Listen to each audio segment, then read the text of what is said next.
حتی یبعث دجالون کذابون، قریب اپنی طرح 30 کے قریب جھوٹے دجال دجل سے، جس کا معنی ہوتا ہے فریبی، اور دجال ہوتا ہے جو سب سے بڑا فریبی ہو. تو رسول اللہ صلی اللہ علیہ وسلم فرمایا قیامت سے پہلے 30 جھوٹے دجال، وہ ان کا ظہور لازمی ہے. اور ساتھ میں فرمایا کلہم یزعم انہ رسول اللہ، ان میں سے ہر ایک یہ گمان کرے گا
سے مشرک ہو جائیں گے اور ان کے ساتھ مل جائیں گے. اور پھر آپ نے فرمایا کہ وہ نبوت کا دعویٰ کریں گے حالانکہ انی خاتم النبیین، میں آخری نبی ہوں، لا نبی بعدی، میرے بعد تو نبی ہے ہی کوئی نہیں. تو لہذا جو بھی نبوت کا دعویٰ کرے گا وہ جھوٹا ہوگا اور کاذب ہوگا، اور وہ اس دجال کی نسل میں سے ہوگا جو قرب قیامت آنا ہے. اور وہ جو قرب قیامت کا کانا دجال ہے، اس نے نبوت کا دعویٰ تو نہیں کرنا، اس نے تو خدائی کا دعویٰ کرنا. تو گریجولی کام چلتا ہے، ترتیب ارتقاء ہوتا. پہلے لوگ نبوت کا دعویٰ کرتے آئے، اور کانا دجال جب آ کے دعویٰ کرے گا تو وہ خدائی دعویٰ کرے گا کہ میرے پاس خدائی قوتیں موجود ہیں. رسول اللہ صلی اللہ علیہ وسلم نے فرمایا یہ بھی قیامت کی نشانیوں میں سے ہے. اور ایک حدیث ہے، حضرت حذیفہ رضی اللہ تعالیٰ فرماتے ہیں اللہ کے رسول نے فرمایا میری امت میں 27، چونکہ وہاں فرمایا تھا بخاری شریف کی اس حدیث میں قریبا من 30 کے قریب، اور یہاں فرمایا 27 جھوٹے ہوں گے. لیکن وہاں پہ یہ نہیں کہا کہ سارے جھوٹ، وہاں پہ دجال اور جھوٹے کو ایک ہی کہا تھا. یہاں پہ فرمایا فی امتی دجالون وکذابون، میری امت میں دھوکے باز ہوں گے، جھوٹے بھی ہوں گے اور جھوٹے ہوں گے. دجالون وکذابون، جھوٹے بھی پیدا ہوں گے اور کثرت سے کذاب بھی پیدا ہوں گے. پھر فرمایا ان میں سے جو پرومیننٹ ہے نا، نمایاں ہے، وہ 27، وہ 27 ہوں گے. اور پھر ساتھ فرمایا کہ منہم 4 نسوۃ، اس میں سے 4 خواتین بھی ہوں گی. یعنی 1,24,000 نبیوں میں تو کوئی نبیہ عورت آئی نہیں، تو جھوٹے نبیوں میں 4 عورتیں بھی ہوگی. یہ رسول اللہ صلی اللہ علیہ وسلم نے پیش گوئی فرمائی اور قیامت کی نشانیوں میں سے نشانی بتائی. اللہ اکبر. پھر آپ نے ساتھ یہ فرمایا کہ انی خاتم النبیین، میں آخری نبی ہوں، لا نبی بعدی، کسی کے نبوت کے دھوکے میں نہیں آ جانا، جتنا مرضی کوئی نیک ہو، جتنا مرضی بظاہر وہ، جس نے نبوت کا دعویٰ کیا اس کے جھوٹا ہونے کی یہی دلیل ہے، یہی سب سے بڑی دلیل ہے کہ وہ جھوٹا ہے۔ جتنا مرضی شوبدے دکھاتا ہو، جتنا مرضی اس کے پاس کرامات ہو، اور لوگ کرامات کی وجہ سے، یہ 4-5 جھوٹے نبی تو حضرت ابوبکر صدیق رضی اللہ تعالیٰ عنہ کے دور میں، بلکہ رسول اللہ صلی اللہ علیہ وسلم کی حیات طیبہ میں 2 لوگوں نے دعویٰ کر دیا۔ اس میں ایک مسیلمہ کذاب ہے اور ایک طلحہ بن خویلد ہے، جس کا اصل نام تو طلحہ تھا، بنو اسد سے تعلق رکھتا تھا۔ تو اس لیے اس نے نبوت کا دعویٰ کیا۔ وجہ کیا تھی؟ وجہ صرف یہ تھی کہ ایک شعبدہ اس کے آنکھ میں آ گیا، اور حقیقت میں شعبدہ بھی نہیں تھا، یعنی قافلہ جا رہا تھا، قافلے کو پانی کی ضرورت تھی، قافلہ پانی ڈھونڈ رہا تھا، پانی مل نہیں رہا تھا۔ طلحہ نے ایسے ہی ایک مقام کی نشاندہی کی کہ وہاں جائیں، ادھر سے پانی مل جائے گا، اتفاق سے وہاں سے پانی مل گیا۔ اس نے اس کے بعد نبوت کا دعویٰ کر دیا کہ دیکھیں میری بات سچی نکل آئی، چونکہ میں نے پانی کی نشاندہی کی، وہاں سے پانی نکل آیا، اس کا مطلب ہے میں نبی ہوں، اور نبوت کا دعویٰ کر دیا۔ طلحہ نام تھا۔ تصغیر عربی میں طلحہ تصغیر ہوتی ہے، جیسے ہم کسی کو اپنی زبان میں چھوٹا نام، اکرم کو مکری کہہ دیتے ہیں، تحقیر کی وجہ سے، نفرت کی وجہ سے۔ تو چونکہ طلحہ نے نبوت کا دعویٰ کیا رسول اللہ صلی اللہ علیہ وسلم کی حیات طیبہ میں، اور آپ کے بعد صحابہ کرام نے سب نے اس کو طلحہ کہنا شروع کر دیا کہ یہ تو جھوٹا ہے، اور اس کو تو طلحہ بھی نہیں کہنا چاہیے، اس کا نام بھی بگاڑ دیا گیا طلحہ، اور وہ طلحہ ہی کہا جاتا رہا۔ بعد میں کہتے ہیں جنگ بزاخہ میں جو حضرت ابوبکر صدیق رضی اللہ تعالیٰ عنہ نے ان کے خلاف لڑی تھی، اس میں یہ بھاگ گیا تھا وہاں سے، اور اس کی بھی بڑی دلچسپ داستان ہے کہ جب حضرت ابوبکر صدیق رضی اللہ تعالیٰ عنہ کی فوج نے طلحہ کی فوج پر چڑھائی کی، تو اس کے فوجی اس سے پوچھتے رہے کہ بتاؤ اب کیا وحی آئی ہے، اب کیا وحی آئی ہے، اوپر سے کیا حکم آ رہا؟ تو اب جھوٹے کو کیا حکم آنا تھا؟ تو پہلے تو ادھر ادھر کی باتیں کرتا رہا، جب بالکل اوپر پہنچ گئے تو اس نے کہا وحی آئی ہے کہ بھاگ چلو، لہذا خود بھی بھاگ گیا اور دوسروں کو بھی بھگا لیا۔ لیکن یہ بعد میں اس کی قسمت اچھی تھی، یہ مسلمان ہو گیا، طلحہ بعد میں پھر مسلمان ہو گیا، اس نے تجدید اسلام کر لی، اور انتہائی مخلص مسلمان کی حیثیت سے یہ پھر عالم اسلام کی طرف سے کافروں کے ساتھ جنگیں لڑتا رہا، اور حضرت عمر فاروق رضی اللہ تعالیٰ عنہ کے دور میں ایرانیوں کے خلاف، مجوسیوں کے خلاف لڑتے ہوئے جنگ نہاوند میں یہ شہید ہو گیا عالم اسلام کی طرف سے۔ اللہ تعالیٰ نے اس کی قسمت اچھی کی تھی اور مسلمان ہو گیا، اور بعد میں شہید بھی ہو گیا اسلام کی طرف سے۔ مسیلمہ مارا گیا حضرت ابوبکر صدیق رضی اللہ تعالیٰ عنہ کے خلاف جنگ۔ اسی دوران بنو تغلب کی سجا بنت حارث، رسول اللہ صلی اللہ علیہ وسلم کی پیشگوئی کے مطابق اس میں 4 عورتیں بھی تو ہیں۔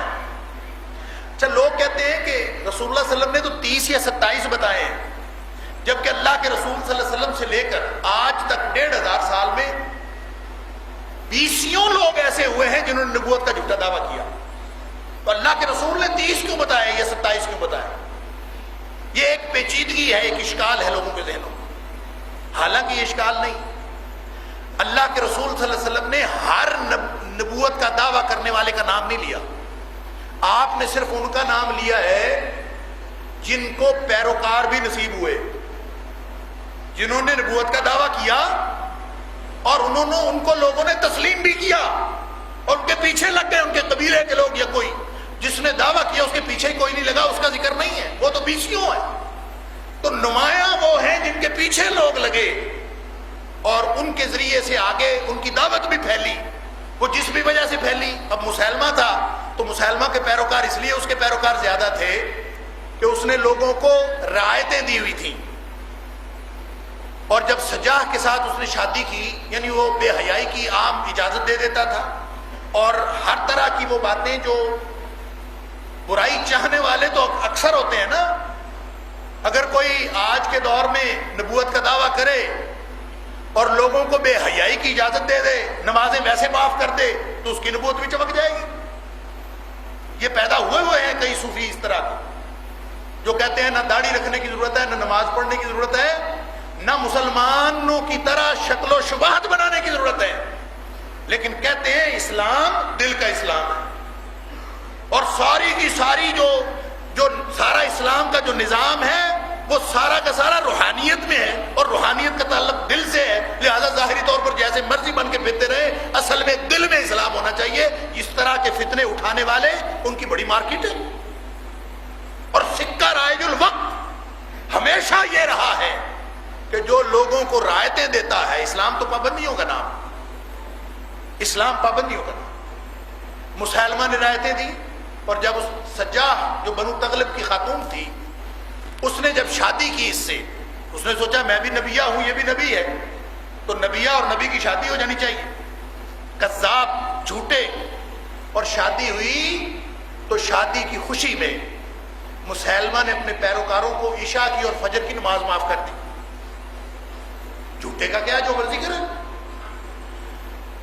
تو مسلمہ تو مارا گیا، لیکن اس سجاح کی بھی قسمت اچھی تھی، یہ بعد ازاں مسلمان ہو گئی، وہاں سے بھاگ گئی تھی، بعد ازاں مسلمان ہو گئی۔ اس کے علاوہ بھی ایک اور شخص تھا جو اسود عنسی کے نام سے مشہور ہے، اصل میں اس کا نام ابہلا یا ایہلا تھا، اور یہ سیاہ فام شخص تھا، اس نے بھی نبوت کا دعویٰ کیا اور رسول اللہ صلی اللہ علیہ وسلم کی زندگی میں کیا۔ یہ طلحہ تو بعد میں مسلمہ اور ابہلا کا رسول اللہ صلی اللہ علیہ وسلم کی حیات طیبہ میں، اور ابہلا کے خلاف رسول اللہ صلی اللہ علیہ وسلم نے خود، یہ یمن کا رہنے والا تھا، اللہ کے رسول صلی اللہ علیہ وسلم نے خود اس کے خلاف ایک مہم بھیجی، اور رسول اللہ صلی اللہ علیہ وسلم کی حیات طیبہ میں ہی اس کا صفایا کر دیا گیا۔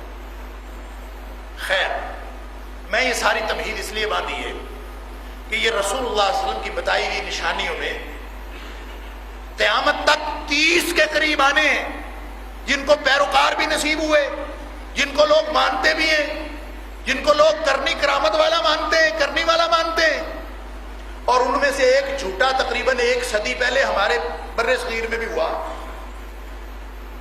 جس کا نام تھا غلام احمد قادیانی، اور اس کے جھوٹا ہونے کے کئی ثبوت ہیں، اور سب سے بڑا ثبوت یہ کہ رسول اللہ صلی اللہ علیہ وسلم نے فرمایا جو نبوت کا دعویٰ کرے یہی اس کے جھوٹا ہونے کی دلیل ہے۔ اور اس نے بھی بڑے پینترے بدلے، تاریخ میں آپ نے تفصیلات پڑھی ہوں گی کہ کبھی اس نے مسلح کہا، کبھی اس نے اپنے آپ کو بروزی نبی کہا، کبھی کچھ، اور بالآخر اس نے کہا کہ میرے اوپر وحی آتی ہے، میں بھی نبی ہوں۔ کبھی مسیح بھی اپنے آپ کو کہا، مختلف باتیں کرتا رہا۔ تو اس کے جھوٹا ہونے کے ویسے تو بہت ساری چیزیں ہیں، بہت ساری باتیں ہیں، لیکن شیخ ثناء اللہ امرتسری رحمۃ اللہ علیہ، اس کے ساتھ شیخ ثناء اللہ کے، مولانا ثناء اللہ امرتسری کے مناظرے چلتے رہے، اور ان مناظروں میں سوال و جواب بھی ہوتے رہے۔ تو بالآخر 1907 میں، اپریل 1907 میں اس نے خود مرزا غلام احمد قادیانی نے حضرت ثناء اللہ امرتسری سے مباہلہ کیا، اور مولانا ثناء اللہ امرتسری آپ سب نے نام سنا ہوگا، مناظر اسلام تھے، اور اس جامع المبارک کی یہ سعادت ہے کہ مولانا ثناء اللہ امرتسری اس مسجد میں جمعہ پڑھا چکے، اور مولانا ثناء اللہ امرتسری نے جو اس کو جھوٹا ثابت کیا تھا، تو اس نے ان کا جواب دینے کے لیے 1907 میں یہ کہا اپریل میں کہ میں تم سے مباہلہ کرتا ہوں، اور مباہلہ یہ ہوتا ہے کہ بد دعا کرنا ایک دوسرے کے خلاف، کہ جو سچا ہے اس کی سچائی ثابت ہو جائے، اور یہ اپنے آپ کو مستجاب الدعوات کہتا تھا کہ میری دعائیں اللہ قبول کر لیتا، اور بہت جگہوں پہ اس نے لکھا ہے کہ مجھے وحی آئی ہے کہ مجھے اللہ نے کہہ دیا تو جو کہے گا قبول ہو جائے۔ اس نے پھر یہ جو مباہلہ کیا، صرف کہا نہیں، لکھا، حضرت ثناء اللہ امرتسری کو خط لکھا کہ میں نے اللہ سے دعا کی ہے کہ اللہ ہم دونوں میں جو جھوٹا ہے وہ دوسرے کی زندگی میں فوت ہو جائے، دوسرے کی زندگی میں فوت ہو جائے، اور ساتھ یہ دعا کی ہے کہ وہ کسی حادثے میں فوت نہ ہو بلکہ موذی بیماری سے فوت ہو، کسی وبائی مرض سے فوت ہو، یہ میں نے دعا کی ہے۔ لہذا اسی کی دعا کے مطابق اللہ تعالیٰ نے سچے کے سچ کو ثابت کیا، جھوٹے کے جھوٹ کو ثابت کیا، اور 1908 میں حضرت ثناء اللہ امرتسری رحمۃ اللہ علیہ کی زندگی میں اس کی موت واقع ہوئی، اور یہ مرا اور حیضے کے مرض سے مرا، اور اللہ تعالیٰ نے ثابت کر دیا اس کے اپنے کہنے کے مطابق کہ اللہ جھوٹے کا جھوٹ ثابت کر دے، سچے کی سچائی ثابت کر دے، اور اللہ تعالیٰ نے ثابت کی کہ سچا کون ہے اور جھوٹا کون۔ تو ویسے تو رسول اللہ صلی اللہ علیہ وسلم نے فرما دیا جو نبوت کا دعویٰ کرے گا وہ جھوٹا، جتنی مرضی کرامتیں رکھے۔ تو ایک اور دلچسپ بات اس کے جھوٹا ہونے کی، جس سے شاید اکثر لوگ آپ میں سے ناواقف ہوں گے، کہ میرے پردادا رحمت اللہ علیہ حضرت محی الدین عبد الرحمن، میرے دادا جی کا نام تھا مولانا محمد علی، میرے والد صاحب کا نام تھا مولانا محی الدین، میرے والد صاحب کے والد صاحب مولانا محمد علی رحمت اللہ علیہ، وہ 45 سال مدینہ شریف میں رہے اور مسجد نبوی میں درس حدیث دیتے رہے۔ یہ باہر جو تختی لگی ہوئی اس میں میرے دادا کا نام لکھا ہوا، اس مسجد کی بنیادیں رکھنے والوں میں میرے دادا شامل ہیں۔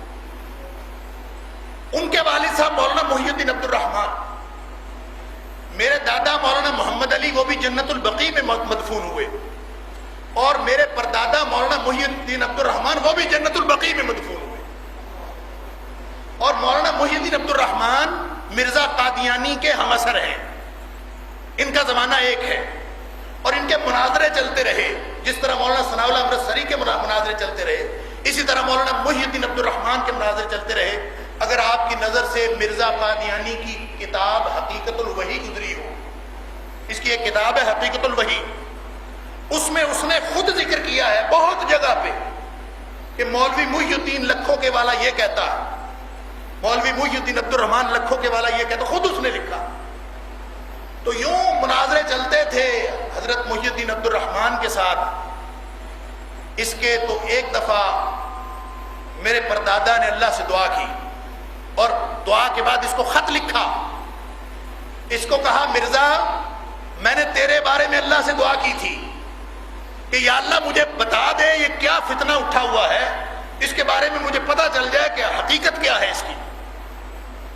تو کہا کہ خط میں لکھا اس کو کہ میرے اللہ نے میری رہنمائی کی ہے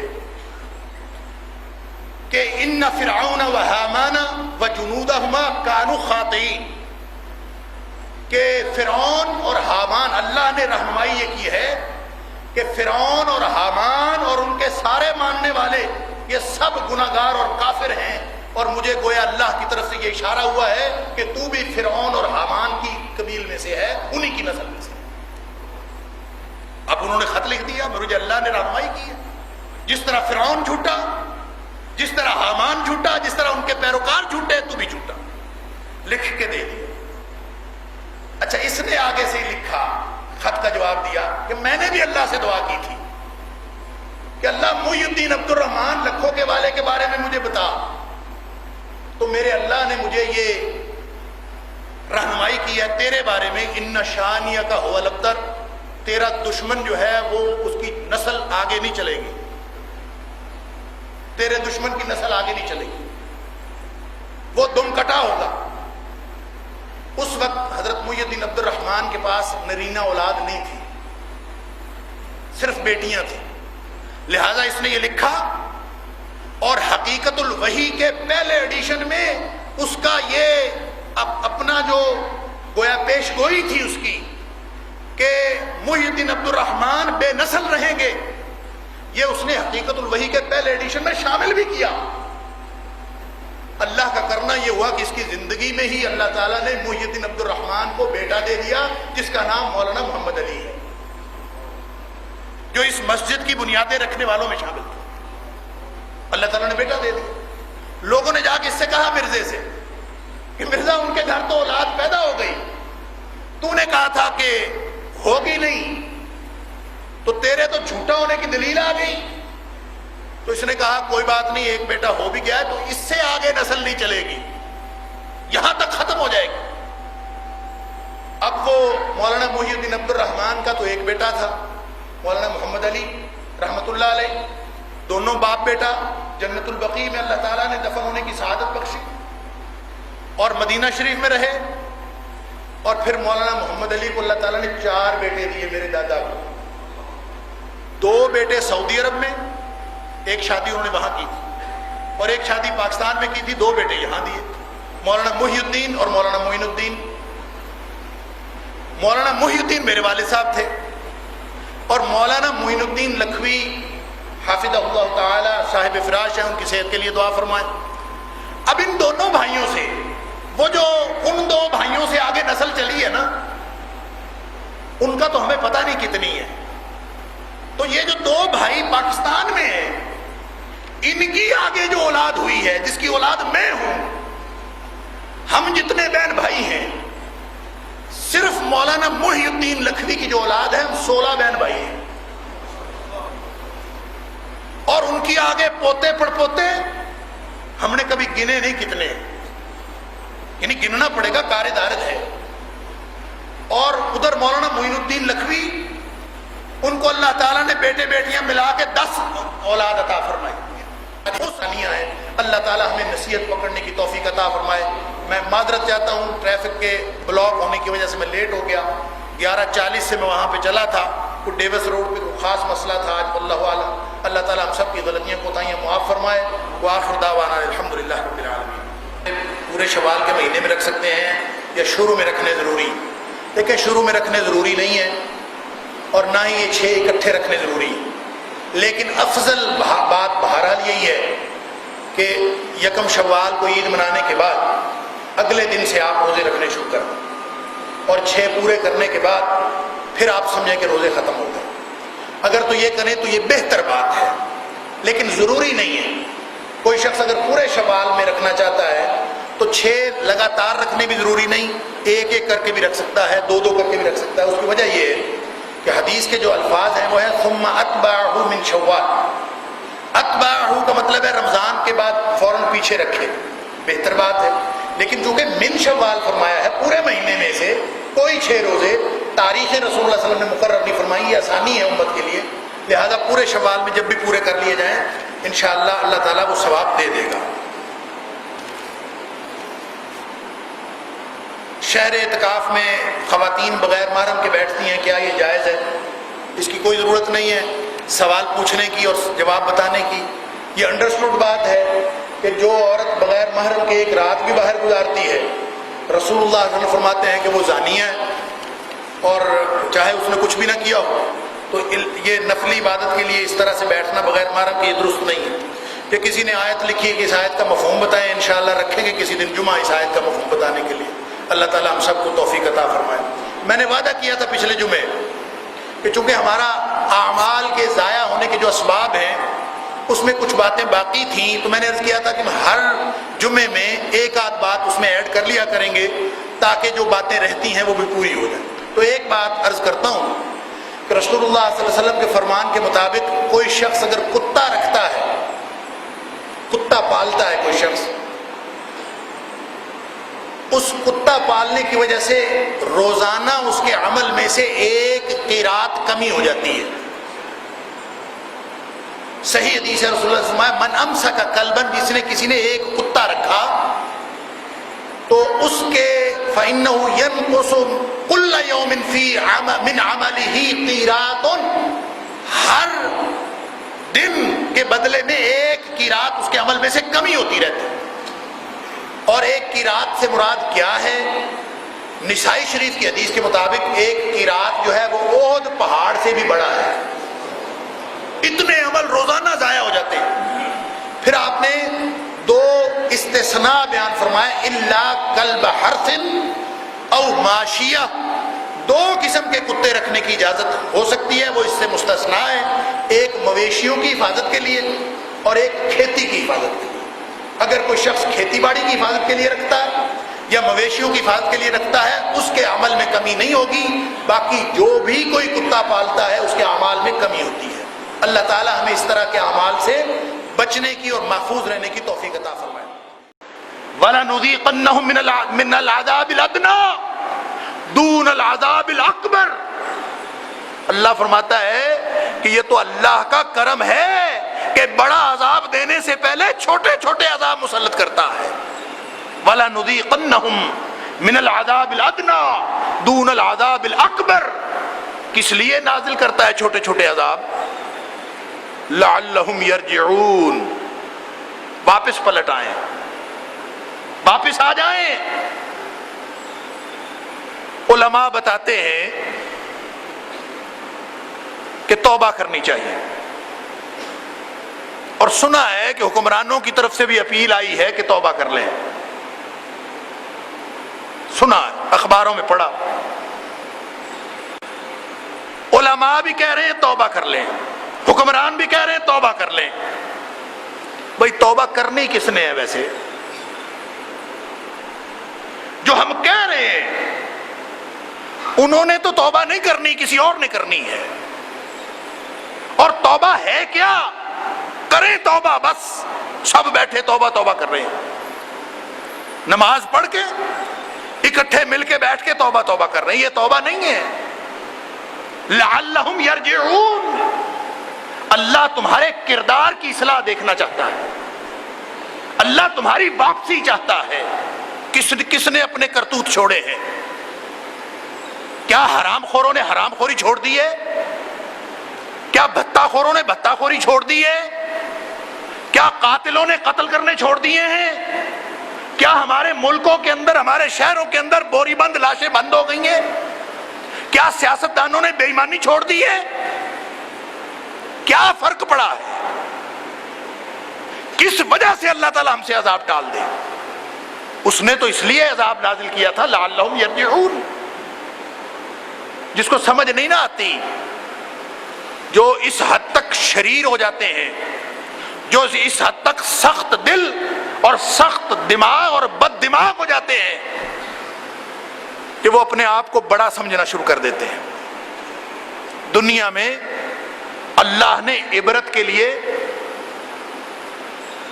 ساری مخلوقات میں سے سب سے چھوٹی چیز اس کے لیے بھیجی ہے. جو اپنے آپ کو بڑا سمجھتا ہے نا، اس کے لیے اللہ تعالیٰ چھوٹی ترین چیز بھیجتا. اللہ فرماتا ہے، اللہ مثال بیان کرتا ہے مچھر کی، مثلا ما بعودۃ فما فوقها، یہ اس سے بھی کوئی چھوٹی چیز. اللہ مثال بیان کرتا ہے. سمجھ نہیں آتی. نمرود کو نہیں سمجھ آئی تھی، اللہ نے مچھر بھیجا تھا سمجھانے کے لیے. بھئی تیرا دماغ درست نہیں ہے اور تو اپنے آپ کو بڑا سمجھنا شروع کر دیا ہے، تو یہ چھوٹا سا مچھر تجھے سمجھاتا ہے کہ بڑا کون ہے. بارش انسان کے فائدے کے لیے ہے. پورا ملک ڈوبا پڑا ہے، بارش تھمنے کا نام نہیں لیتی. اللہ فرماتا ہے ظہر الفساد فی البر والبحر، سورہ روم. یہ جو بگاڑ پیدا ہوا ہے نا، فائدے کی چیزیں نقصان کی بن گئی ہیں، یہ کام خراب ہو گیا. ظہر الفساد فی البر والبحر، واقعتاً ہو گیا ہے خراب، بگاڑ پیدا ہو گیا ہے. جب بارش چاہیے ہوتی ہے بارش نہیں ہوتی، ایسا نظام بگڑا ہے. تجزیہ نگار سائنسدان وہ بتاتے ہیں زمین کا واٹر لیول لو ہو رہا ہے، نیچے جا رہا ہے. جو 100 فٹ پہ بور ہوتا تھا 150 فٹ پہ چلا گیا، جو 150 فٹ پہ ہوتا تھا 200 فٹ پہ چلا گیا. واٹر لیول نیچے جا رہا. کیوں؟ یہ کیسے اوپر آئے گا جی؟ بارشیں ہوں گی تو اوپر آئے گا. دیکھ لیں وہی پڑی ہے بارشیں. ایک وہ عذاب واٹر لیول نیچے ہونے کا، اوپر سے بارشوں کا عذاب. پانی سنبھالا نہیں جاتا، ادھر سے پانی پورا نہیں ہوتا، ادھر سے پانی سنبھالا نہیں جاتا. عجیب عجیب تضاد ہے. یہ اللہ کا عذاب ہے. فرمایا یہ عذاب اس لیے ہے کہ لعلہم یرجعون، یہ چھوٹا عذاب ہے بڑے عذاب سے پہلے. لعلہم یرجعون ظہر الفساد فی البر والبحر بما کسبت ایدی الناس. لوگوں کے کرتوت ہی ایسے تھے، لوگوں کے کرتوتوں کی وجہ سے سارا گڑبڑ ہوا ہے. آسمان نے گڑبڑ شروع کی ہے لوگوں کے کرتوتوں کی وجہ سے. مچھر بفر گیا ہے لوگوں کے کرتوتوں کی وجہ سے. واٹر لیول کم ہو گیا ہے لوگوں کے کرتوتوں کی وجہ سے. ظہر الفساد فی البر والبحر، خشکی تری سب کچھ بگڑ گیا. اللہ اکبر. بما کسبت ایدی الناس، لوگوں کے کرتوتوں کی وجہ سے. لیذیقہم بعد الذی عملوا، یہ تو صرف اس لیے تھا کہ ان کے کچھ کرتوتوں کا تھوڑا سا مزہ چکھا دیا جائے، تھوڑا سا. اصل عذاب نہیں آیا. لیذیقہم بعد الذی عملوا، چلیں کچھ تھوڑا بہت چکھائیں گے، ڈرائیں گے. لعلہم یرجعون، تاکہ یہ واپس آ جائیں. تو کس کس کی واپسی ہوئی ہے؟ اللہ فرماتا ہے ہر سال. اولا یرون، کہاں گئی بصیرتیں تمہاری؟ کہاں گئی دانش تمہاری؟ کہاں گئے تمہارے دانش پر مبنی فلسفے، تمہارے فتوے، تمہارے تبصرے، تمہاری دانش کی باتیں؟ ہر بندے کا دماغ خراب ہو گیا. اولا یرون، نظر نہیں آتا انہم یفتنون فی کل عام مرۃ او مرتین، ایک آفت ختم ہوتی ہے دوسری پڑ جاتی ہے. ہر سال کوئی نہ کوئی نئی مصیبت طاری ہو جاتی ہے. فرمایا پھر بھی ثم لا یتوبون ولا هم یذکرون، نہ کوئی نصیحت پکڑتا ہے. بھئی دیکھیں ہم جتنے نمازی اس مسجد میں بیٹھے ہیں، ہم اپنے اپنے گریبان میں جھانک کے دیکھیں کہ مصیبتیں نازل ہونے کے بعد ہماری زندگی میں کیا فرق پڑا. کیا ہم نے اپنے پرانی روش چھوڑ دی ہے؟ اپنی غلطیاں ان کی اصلاح کر لی ہے؟ گناہ چھوڑ دیے ہیں؟ اللہ اور اس کے رسول صلی اللہ علیہ وسلم کی نافرمانی چھوڑ دی ہے؟ اللہ کے حقوق پورے کرنے شروع کر دیے ہیں؟ اللہ کے بندوں کے حقوق پورے کرنے شروع کر دیے ہیں؟ اگر کیے ہیں تو پھر اللہ سے امید رکھیں. اگر تو واپس آ گئے ہیں، اگر کردار کی اصلاح کر لی ہے، توبہ کریں. توبہ کیا ہوتی ہے؟ توبہ واپسی ہوتی ہے، کردار کی اصلاح ہوتی ہے. اور میں پہلے بیان کر چکا ہوں یہ ساری باتیں کہ توبہ عمل ہے، توبہ عمل ہے، استغفار قول ہے.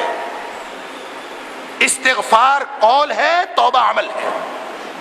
اپیل کرنے والوں کو اتنا نہیں پتا کہ وہ اپیل کر رہے توبہ کی اور توبہ مانگ رہے منہ سے. بھائی منہ سے تو معافی مانگتے ہیں، اس کو استغفار کہتے ہیں. توبہ عمل ہوتا ہے، کردار پیش کرنا پڑتا ہے، اور کردار پیش ہوتا ہے تو ہمیشہ اللہ کی رحمت جوش میں آ جاتی ہے. اس نے تو اعلان کیا ہوا ہے کہ میرا بندہ واپس آئے تو صحیح، ایک قدم پیچھے ہٹے تو صحیح، ساری دنیا سے منہ موڑ کر میری طرف منہ کرے تو صحیح. اللہ تو خوشی بہت ہوتا ہے، اس کو سب سے زیادہ خوشی اس بات سے ہوتی ہے کہ یہ میرا بندہ واپس آ گیا ہے. اور ہماری توجہ اگر گئی بھی توبہ کی طرف تو صرف منہ سے مانگو توبہ. نہ اپنی پرسنٹیج چھوڑی، نہ اپنے کرتوت چھوڑے، نہ حرام خوری چھوڑی، نہ جھوٹ بولنا چھوڑا، نہ بے ایمانی چھوڑی. ساری قوم اسی بات پہ لگی ہوئی. کس کس نے اصلاح کی ہے اپنے کردار کی؟ جب نہیں کی تو پھر یہ تو بات ہی چھوٹی سی ہے بھائی. یہ مچھر، یہ بارش، یہ وسائل کی کمی، یہ انرجی کرائسس، یہ تو چھوٹی چھوٹی بات ہے. کسی بڑے عذاب کا انتظار کریں، کسی بڑے عذاب کا انتظار کریے. قیامت کی نشانیوں میں اللہ کے رسول صلی اللہ علیہ وسلم نے فرمایا تمہارے اندر یہ بارشیں جو ہوتی ہیں نا، یہ قیامت کی نشانی ہے. اللہ کے رسول نے فرمایا، مسند احمد کی روایت، کہ لا تقوم الساعہ، اس وقت تک قیامت قائم نہیں ہوگی حتی یمطر الناس مطرا، لوگوں پر اتنی بارشیں ہوں گی، اتنی بارش ہوگی، لا تکن منہ بیوت المدر، جو مٹی گارے کے گھر ہیں نا، ان میں سے کوئی بھی باقی نہیں بچے گا، سب ختم ہو جائیں گے. پھر فرمایا لا تکن منہ الا بیوت الشعر، ہاں کوئی جھونپڑیاں بچ سکتی ہیں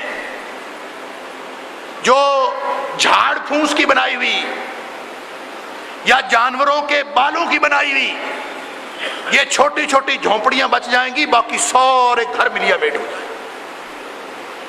پھر بارش جب آتی ہے لوگ کہتے ہیں کھیتی اگے گی، ہریالی آئے گی، خوشحالی آئے گی۔ بارش خوشحالی کا پیغام ہوتا ہے، لیکن اللہ کے رسول نے فرمایا قرب قیامت بارشیں ایسی ہوں گی لا تقوم الساعہ، قیامت نہیں آئے گی اس وقت تک حتی یمطر الناس مطرا عاما، اتنی بارش ہوگی، اتنی بارش ہوگی کہ ہر طرف بارش ہی بارش ہوگی، لیکن اس سے کھیتی سرسبز اور زرخیز نہیں ہوگی۔ لا تنبت الارض شیئا، اس سے زمین کو کوئی فرق نہیں پڑے گا، جو بنجر دی وہ پھر بھی بنجر۔ تھر میں بارش آنے سے تھر زرخیز نہیں ہو جائے گا، سندھ سارا اس کے میدان زرخیز نہیں بنیں گے۔ کیوں؟ ہمارے کرتوت ہی ایسے۔ یہ رحمت کی بارش تھوڑی، رحمت کی بارش اس وقت آتی ہے جب لوگ کردار پیش کرتے ہیں، اور کردار نہ ہو، اللہ اکبر، اللہ کے رسول صلی اللہ علیہ وسلم نے فرمایا سن لے، اپنے کردار پہ غور کر لے۔ ترمذی شریف کی حدیث ہے، لمبی حدیث، فرمایا اپنے اپنے کردار پہ غور کریں کہ جب کوئی ایسا موقع آ جائے، اللہ اکبر،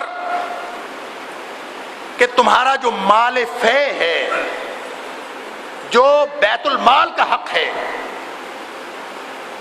مال فے اور مال غنیمت میں فرق یہ ہوتا ہے کہ مال غنیمت وہ ہوتا ہے جو لڑائی لڑنے کے بعد جو ہاتھ میں مال آتا ہے وہ مال غنیمت ہوتا ہے۔ مال غنیمت 4 حصے فوجیوں کے ہوتے ہیں، لڑنے والے فوجیوں کے، اور 1 حصہ بیت المال کا ہوتا ہے۔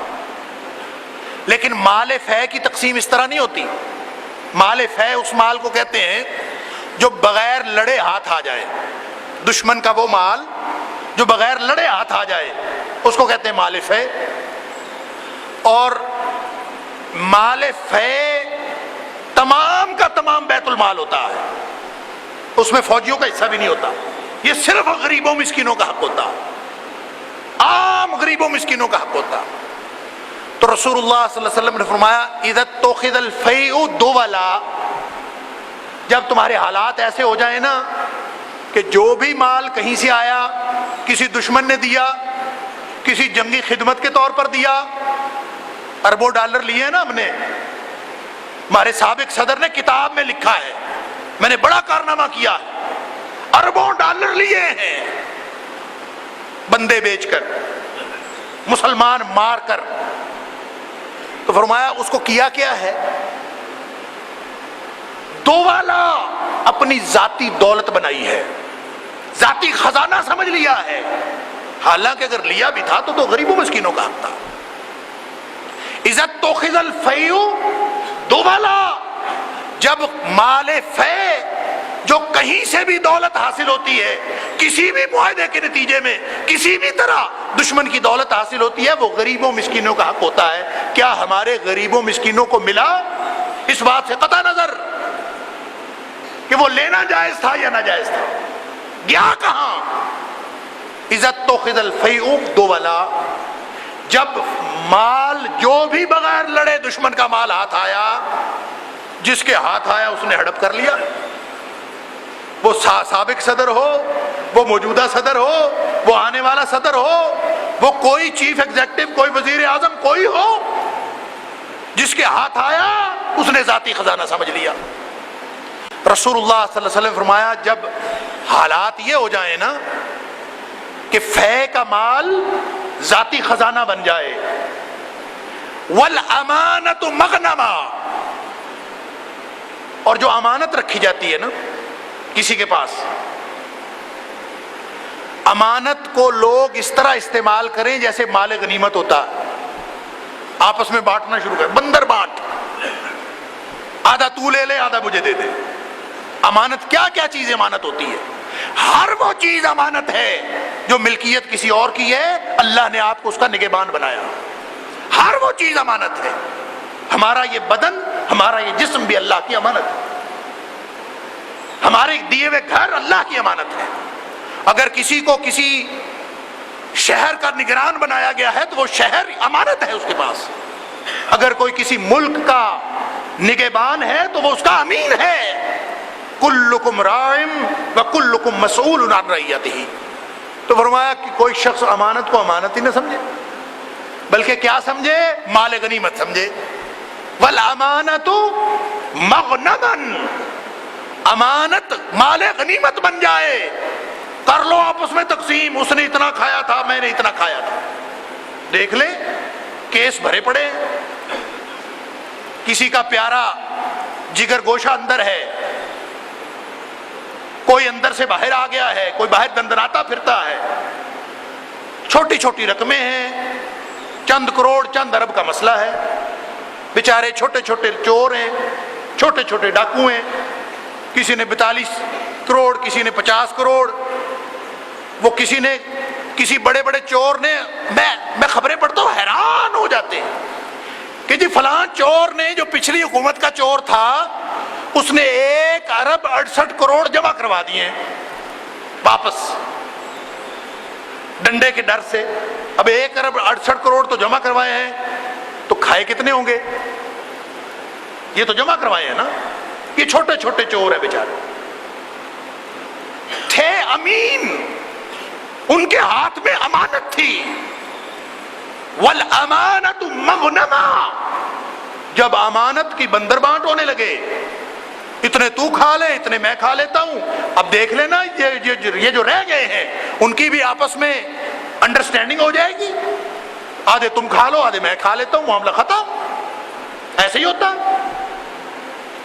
اور اس کو کہتے ہیں امانت کو مال غنیمت. یہ اللہ کے رسول صلی اللہ علیہ وسلم نے 1500 سال پہلے ساری باتیں بتا دی کہ جب تمہارے حالات یہ ہو جائیں. اور پھر فرمایا والزکاۃ مغرمہ، زکوٰۃ جو اللہ اور اس کے رسول کا حق ہے اور اللہ اس کے رسول نے غریبوں مسکینوں کے لیے قائم کیا ہے، اور یہ فرض ہے ہر مسلمان کی مال میں سے جو صاحب نصاب ہے. فرمایا زکوٰۃ کو لوگ بوجھ سمجھنے لگے کہ جناب میرے مال میں سے اتنے میں ہر سال دے دوں، عجیب بات ہے، اتنی لاکھوں روپے میری زکوٰۃ بنتی. تو ہیلے بہانے سے کم کرنے کی کوشش کرتے، کہیں کم ہو جائے تو معاملہ ٹھیک ہو سکتا. ظاہر ہے کم اس کو کرنے کی کوشش کرتا ہے نا کوئی شخص جس کو بوجھ سمجھے، دیتا بھی ہے لیکن بوجھ سمجھتا ہے. فرمایا جب زکوٰۃ، لوگ زکوٰۃ کو جرمانہ سمجھنے لگے، ایسے سر پہ پڑا ہوا ہے ہر سال ہی دینا پڑتا ہے کوئی بات. والزکاۃ مغرمہ.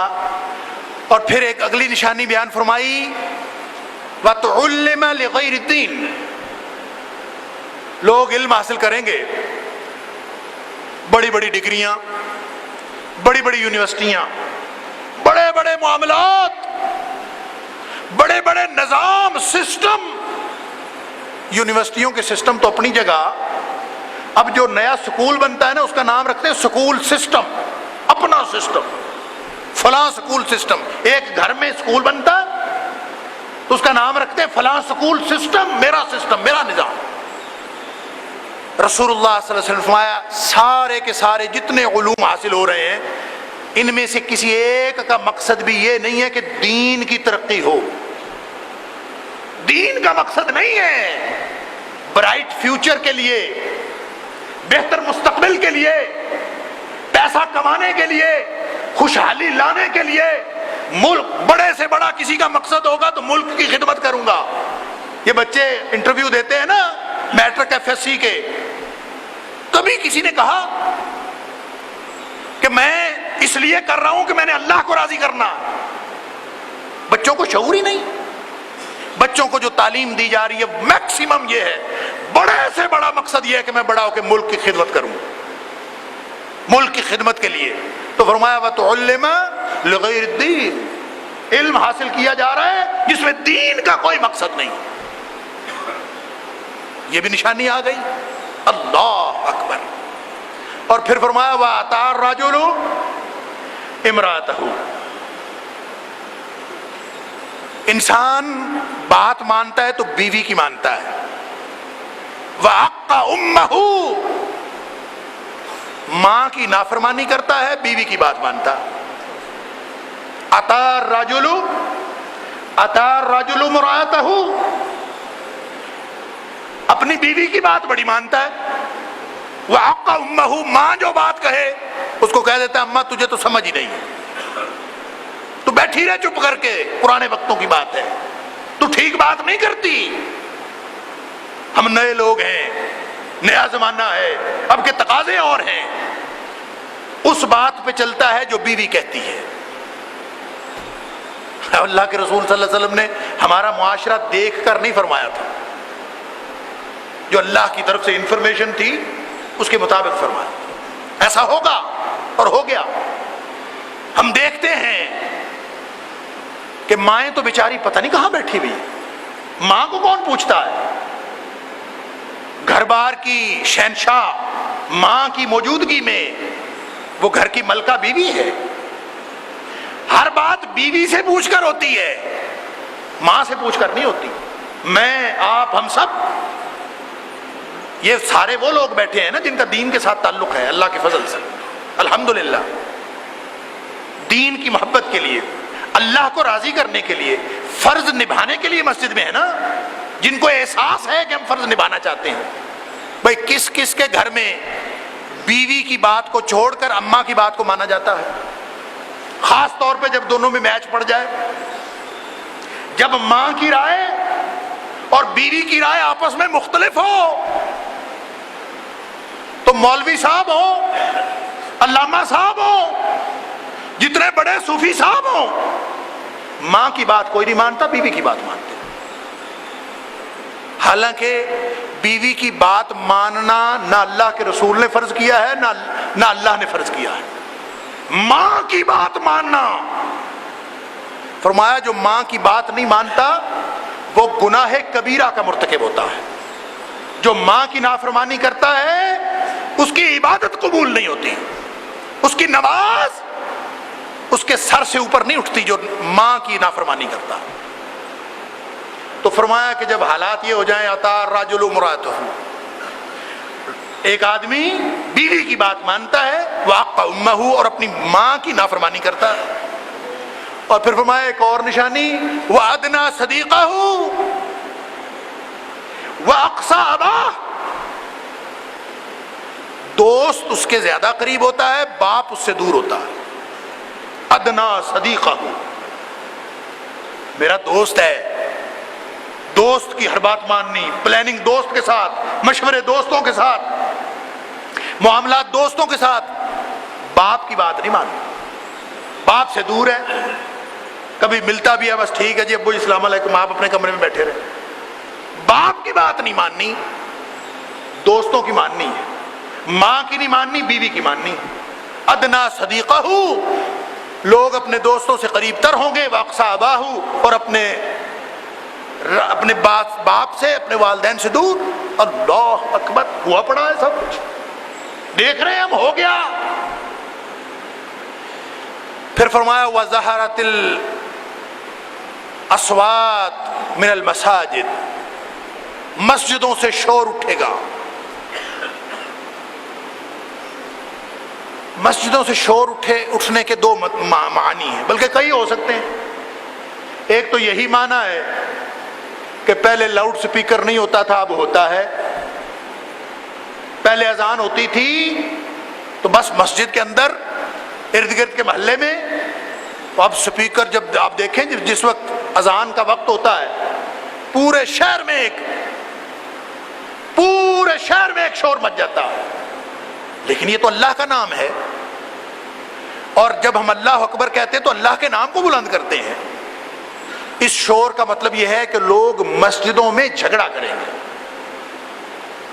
کوئی بات چھوٹی موٹی نہ جی نہ. وہ وہابی کیسا ہے جو کسی کی بات برداشت کر لے؟ وہابی تو وہ ہے نا جو کسی کی بات برداشت نہ کرے. خصوصیت یہ ہے، مولوی صاحب کے منہ سے کوئی بات غلط نکل گئی، کسی نے کوئی بات مرضی کے خلاف کر دی، ہر ایک کے اوپر تو نے یہ کیوں کیا، میں نے یہ کیوں کیا. یہ مسجدوں کے اندر جھگڑے، یہ ظہرت الاصوات من المساجد کا مطلب یہی ہے کہ مسجدوں کے اندر لوگ کوئی کسی کی نہیں سنے گا، ہر شخص مفتی ہے، ہر شخص فتویٰ دیتا ہے، ہر شخص جو مرضی اس کے دل میں آئے وہ دوسرے کو بدنیت سمجھ کے وہ سمجھتا ہے کہ یہ بدنیت ہے۔ یہاں پہ میرے پاس لوگ آئے ہمارے نمازی، مجھے کہتے ہیں جی ہمیں پتہ چلا ہے آپ داڑھی کٹواتے ہیں اور اس لیے آپ کے پیچھے تو نماز نہیں ہوتی۔ اب میں نے ان سے کوئی بحث نہیں کی میں داڑھی کٹواتا ہوں کہ نہیں کٹواتا، میں نے ان سے یہ پوچھا کہ پھر کیا کریں، مسئلے کا حل کیا ہے؟ کہتے ہیں جی تقریر آپ کر لیا کریں، جماعت کوئی اور کروا دیا کرے، کیونکہ ہماری نماز آپ کے پیچھے نہیں ہوتی۔ میں نے پھر ان سے صرف یہ پوچھا کہ یہ بتائیں کہ عبداللہ بن عمر رضی اللہ تعالیٰ عنہ اگر نماز کرا رہے ہوں، جماعت کروا رہے ہوں، ان کے پیچھے آپ کی ہو جائے گی کہ نہیں ہو جائے گی؟ پھر خاموش۔ تو میں نے کہا آپ کو کس نے لائسنس دیا ہے کہ آپ لوگوں کی نیتوں پہ شک کریں؟ میں اگر داڑھی کٹواتا ہوں یا نہیں کٹواتا یہ میرا عمل ہے، اور میرے عمل میں آپ بدنیتی کیوں سمجھتے ہیں؟ اگر ابن عمر رضی اللہ تعالیٰ عنہ سے داڑھی کٹوانے کا عمل ثابت ہے تو ابن عمر نعوذ باللہ من ذالک صحابہ کی صف سے باہر ہو گئے؟ بھئی چھوٹی چھوٹی باتیں، یہ کچھ جھگڑے، اور اس پر خاموش ہو گئے۔ اور مجھے لگتا ہے واللہ عالم، میں نے دیکھا نہیں کبھی ان کو دوبارہ، مجھے لگتا ہے کہ وہ ہماری مسجد میں جمعہ پڑھنا چھوڑ گئے، مجھے پتہ نہیں ہے، کبھی دیکھا نہیں ان کو، ہو سکتا ہے آتے ہو۔ میرا گزارش کرنے کا مطلب یہ ہے مسجد اللہ کے ذکر کے لیے ہے، جھگڑے کرنے کے لیے نہیں ہے۔ مسئلہ پوچھنا ہو پوچھنے کی حد تک پوچھیں۔ ابھی یہ آیا ہوا ہے سوال، سمجھ آتی ہے کہ کسی نے سمجھنے کے لیے پوچھا، لیکن اکثر سوال سمجھنے کے لیے پوچھے جاتے ہیں، جھگڑا کرنے کے لیے پوچھے جاتے ہیں، بھلا یہ کیا کہتا، اور پھر ان کی عادت ہوتی ہے اس مولوی سے پوچھا، پھر جا کے کسی اور مولوی سے پوچھا، وہاں سے کسی اور مولوی سے پوچھا۔ مشغلہ یہ ہوتا ہے کہ دیکھیں مولوی کہیں سے کوئی بات غلط کرے میں اس کو پکڑوں۔ اللہ کے بندو، اللہ کو راضی کرنے کے لیے عمل کرو، عمل۔ فرمایا ایک نشانی کہ مسجدوں سے شور اٹھے گا، اللہ اکبر، اور پھر فرمایا وَسَادَ الْقَبِيلَةَ فَاسِقُهُمْ، ایک نشانی یہ ہے کہ اس قبیلے کا، کسی بھی قبیلے کا سربراہ وہ ہوگا جو فاسق و فاجر ہوگا پورے قبیلے میں، سب سے گندا انسان اس قبیلے کا سردار ہوگا۔ چودھری تو وہی ہوتا ہے نا، شریف آدمی چودھری کب ہوتا؟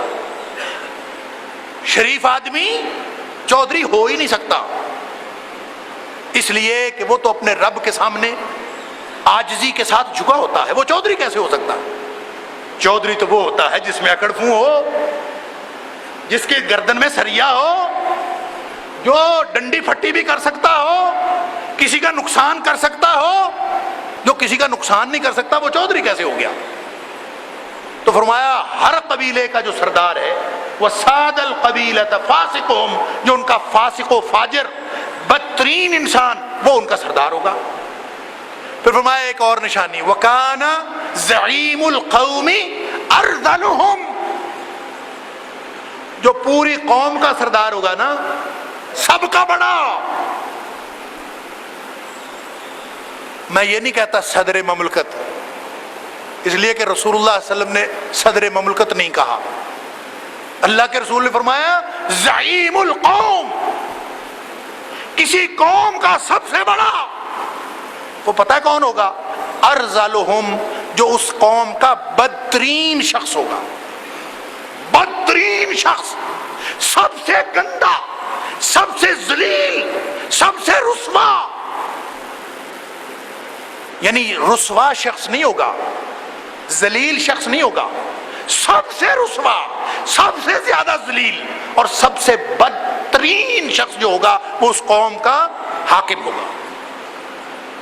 یہ اللہ کے رسول نے فرمایا۔ اگر کسی وقت کے صدر کو یا سابق صدر کو یا کسی آنے والے صدر کو اعتراض ہو تو اللہ کے رسول صلی اللہ علیہ وسلم کی حدیث پہ اعتراض کرے،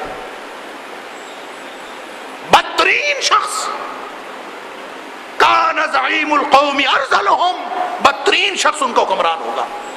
اللہ اکبر۔ پھر فرمایا وَأُكْرِمَ الرَّجُلُ مَخَافَةَ شَرِّهِ، لوگ چودھریوں سے ڈریں گے، اس لیے ڈریں گے کہ ان کے شر سے محفوظ رہیں۔ ظاہر ہے ڈنڈی پھٹی والے جو ہوئے، جب لوگ کسی کی عزت اس لیے کریں کہ تاکہ اس کے شر سے محفوظ رہا جائے، یہ بھی قیامت کی نشانیوں میں سے ایک نشانی ہے۔ اور آج دیکھ لیں کسی بدترین شخص کے منہ پہ یہ کہنے کی ہمارے پاس جرت ہے، چلیں بدترین نہ کہیں، کم از کم اس کی عزت تو نہ کریں، عزت کر کے اسلام کا اور اللہ کے رسول کا، اللہ کے دین کا مذاق تو نہ اڑائیں۔ نہیں کہہ سکتے نہ کہیں، لیکن ان کی عزت تو نہ کریں۔ لیکن فرمایا یہ تو ڈرتے ہوئے اپنی عزت بچانے کے لیے، مخافت شر ہی، اس کے شر سے بچنے کے لیے عزت کرتے، یہ بھی نشانی پوری ہو گئی۔ اور پھر فرمایا وَظَهَرَتِ الْقَيْنَاتِ وَالْمَعَازِفِ، گانے والیاں جن کے لیے لفظ تو اور آتا ہے زبان پر، لیکن مسجد کے تقدس کی وجہ سے میں نہیں بولتا، گانے والیاں، فاحشہ عورتیں، وہ معاشرے کے اندر نمایاں ہوں گی۔ جتنا مرضی متقی شخص فوت ہو جائے، کبھی اخبار میں اول تو خبر آتی نہیں، آئے تو ذرا سی کسی طرف لگی ہوتی، اور اگر کوئی گانے والی فوت ہو جائے تو چاہے رمضان کا مہینہ ہو، پورے اخبار کا فرسٹ پیج اسی کا ہوتا ہے۔ وَظَهَرَتِ الْقَيْنَاتِ، گانے والیاں قوم میں نمایاں ہو گئیں، باقی سب نیچے، سب سے بڑا مقام انہی کو دیا جاتا ہے۔ اور پھر فرمایا وَالْمَعَازِفِ، آلات موسیقی بھی عام ہو جائیں، عام گانے والیاں پھرتی ہیں، ہر ایک کو پتا ہے، وہاں بھی موجود، وہاں بھی موجود، ایوانوں میں، حکومت کے ایوانوں میں موجود، ہر جگہ پہ، اور آلات موسیقی بھی کہاں کہاں نہیں ہیں، سب کو پتا ہے۔ فرمایا جب یہ عام ہو جائیں، شربت الخمور، اور شرابیں عام پی جانے لگیں۔ اور ایک آخری نشانی بیان فرمائی کہ وَلَعَنَ آخِرُ هَذِهِ الْأُمَّةِ أَوَّلَهَا،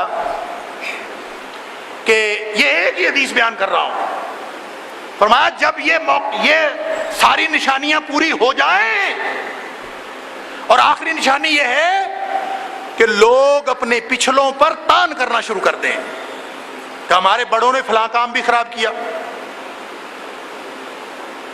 لوگ تو صحابہ کرام کو نہیں چھوڑتے۔ ابھی پچھلے دنوں شور تھا کہ قائد اعظم نے گڑبڑ کی ہے، کوئی کہتا ہے تاریخ جھوٹی ہے، کوئی کچھ کہتا ہے، کوئی کچھ کہتا ہے۔ تو فرمایا وَلَعَنَ آخِرُ هَذِهِ الْأُمَّةِ أَوَّلَهَا، جو آنے والے ہیں وہ گزرے ہوئوں پر تان کرتے ہیں کہ اس نے بھی کام خراب کیا، اس نے بھی کیا، وہ بھی غلط تھا، وہ بھی غلط تھا، وہ بھی غلط تھا۔ فرمایا جب یہ نشانیاں پوری ہو جائیں، اور لگتا ہے ساری پوری ہو گئی، فَلْيَرْتَقِبُوا عِنْدَ ذَلِكَ، فرمایا پھر انتظار کرو، جب یہ ہو جائے تو پھر انتظار کرو، ریحًا حمراء، تمہارے اوپر سرخ آندیاں چلیں گی، وَزَلْزَلَةً، تمہارے اوپر زلزلے آئیں گے، وَخَسْفًا، تم زمین میں دھسا دیے جاؤ گے، وَمَسْخًا، تمہاری شکلیں بگاڑ دی جائیں گی، وَقَذْفًا، آسمان سے پتھروں کی بارش ہوگی، وَآيَاتٍ تَتَابَعُ، اور پے در پے اتنے عذاب آئیں گے، یہ ایک ڈینگی، یہ ایک بارش کا عذاب، ایک زلزلہ نہیں۔ فرمایا وَآيَاتٍ تَتَابَعُ کَنِظَامِ بَالٍ، کہ یعنی اس طرح سے تمہارے اوپر پے در پے عذاب آئیں گے، یوں گرتے جائیں گے، کَنِظَامِ بَالٍ قُطِعَ سِلْكُهُ فَتَتَابَعُ، کہ جیسے کوئی پرانا ہار ہو اور اس کا دھاگا ٹوٹ جائے تو دھاگا ٹوٹنے کے بعد جیسے ایک ایک کر کے منکے گرنے شروع ہو جاتے ہیں، فرمایا تمہارے اوپر اس طرح عذاب مسلط ہونا شروع ہو جائیں۔ علاج کیا ہے؟ علاج منہ سے توبہ نہیں، علاج عمل سے توبہ، منہ سے استغفار، اللہ ہم سے گناہ ہو گئے تو ہمیں معاف فرما دے۔ کردار پیش کرنا پڑے گا، من حیث القوم، عوام کردار پیش کریں گے تو حکمران بھی بدل جائیں گے۔ اللہ کے رسول نے فرمایا اعمالکم عمالکم، جس طرح کے تمہارے کرتوت ہوں گے تمہارے اوپر اسی طرح کے حکمران مسلط کر دیے جائیں گے۔ تو جس طرح کے حکمران ہیں سمجھ لیجئے ہمارے اعمال ہی ایسے ہیں، اور یہ اللہ تعالیٰ نے ہمارے اوپر عذاب کی صورت میں مسلط کیے ہوئے ہیں۔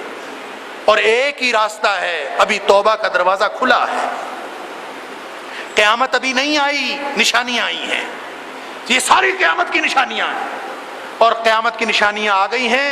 فقط جاء اشراطها، اللہ فرماتا ہے اس کی نشانیاں آ گئی ہیں، اور قیامت کے آنے سے پہلے پہلے نصیحت حاصل کر لو۔ قیامت آ گئی تو اچانک آئے گی، اور جب وہ آ گئی تو اس کے بعد کسی کو مہلت نہیں ملے گی ایک لمحہ بھی۔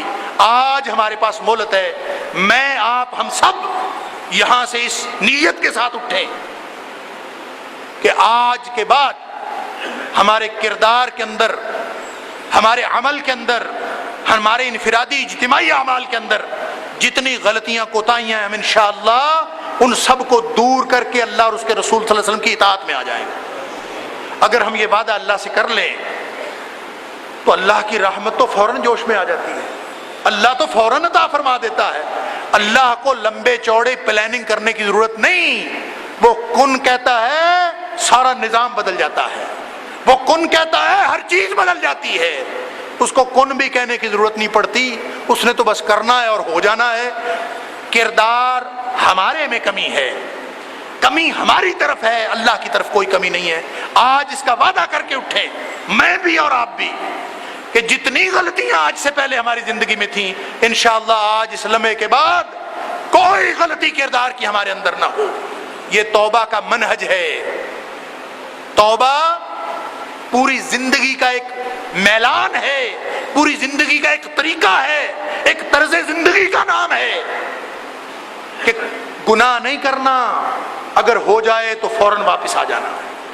یہ منہج بنا لیں تو پھر دیکھیں انشاءاللہ ہماری دنیا بھی سنور جائے گی، ہماری آخرت بھی سنور جائے گی۔ اللہ تعالیٰ مجھے اور آپ کو سمجھ عطا فرمائے۔ انشاءاللہ یہ مضمون قیامت کی نشانیوں کا اللہ کی توفیق سے جاری رہے گا۔ اللہ تعالیٰ مجھے اور آپ کو سمجھ عطا فرمائے، عمل کی توفیق عطا فرمائے۔ وآخر دعوانا الحمدللہ رب العالمین۔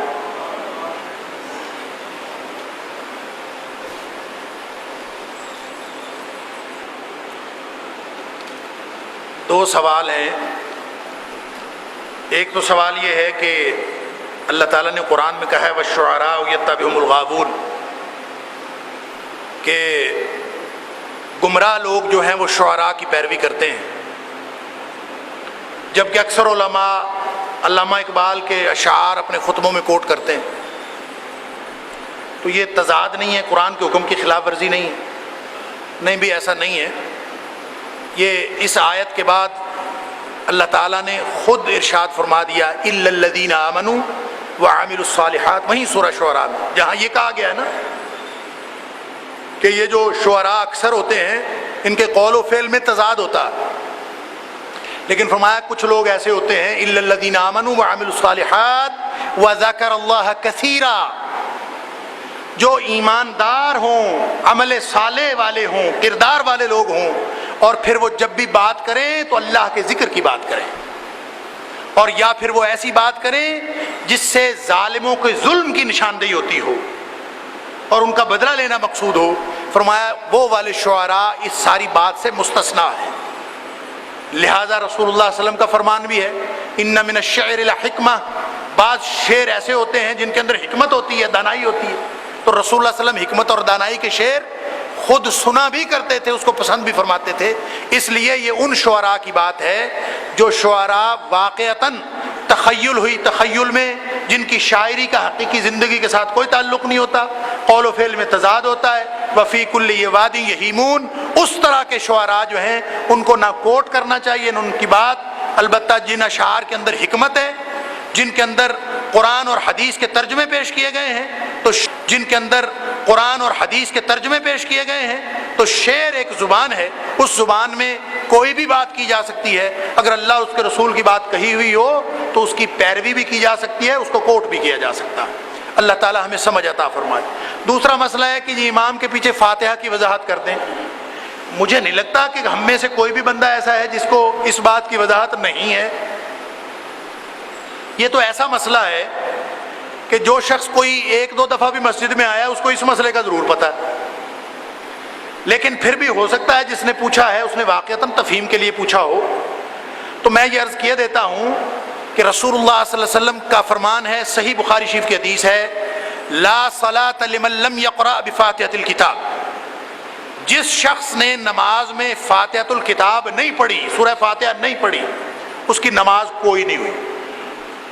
یہ سادہ فرمان.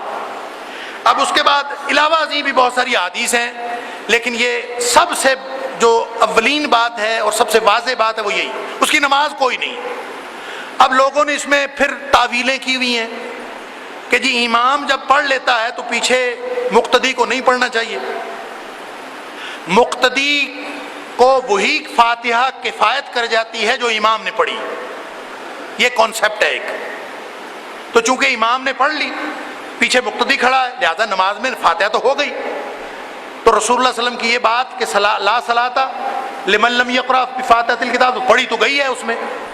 تو بھائی وہ امام نے پڑھی ہے, مقتدی نے تو نہیں پڑھی. اگر تو مقتدی اور امام سب نے ایک ہی قبر میں جانا ہے تو پھر ٹھیک ہے. امام اگر بے وضو ہو, امام بے وضو ہو اور مقتدی کو علم نہ ہو کہ امام بے وضو ہے, تو امام کی نماز ہوئی کہ نہیں ہوئی؟ نہیں ہوئی. مقتدی کی ہوئی کہ نہیں ہوئی؟ اس کی ہو گئی. تو اس کا مطلب ہے دونوں کی نماز ایک تو نہیں ہے نا. امام کی نماز اور مقتدی کی نماز ایک کیسے ہو گئی؟ ایک کی نہیں ہوئی, ایک کی ہو گئی. اور اگر امام کی ہو گئی, مقتدی بے وضو ہے, تو پھر اگر امام اور مقتدی کی نماز ایک ہی ہے تو مقتدی کی نماز کی وجہ سے امام کی بھی امام کی نماز کی وجہ سے مقتدی کی بھی ہو جانی چاہیے. وہ چاہے بے وضو ہے, امام نے تو وضو کیا ہے, امام نے وضو کیا ہے, مقتدی بغیر وضو نماز پڑھے تو پھر امام کا وضو مقتدی کو کافی ہو جانا چاہیے. اگر امام کا وضو مقتدی کو کافی نہیں ہے تو امام کی فاتحہ مقتدی کو کیسے کافی ہے؟ یہ صرف ایسے سمجھنے کی بات ہے. اللہ تعالیٰ ہمیں سمجھ عطا فرمائے.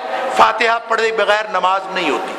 اور سادہ سی بات ہے, ہم کہتے ہیں کہ قرآن پڑھا جائے تو خاموش رہنا چاہیے. تو صحابی نے بات ہی پوچھ لی سیدھی اللہ کے رسول سے کہ اللہ کے رسول جب آپ پڑھتے ہیں سورہ فاتحہ تو ہمارے لیے مشکل ہوتا ہے پڑھنا, ہم کیا کریں؟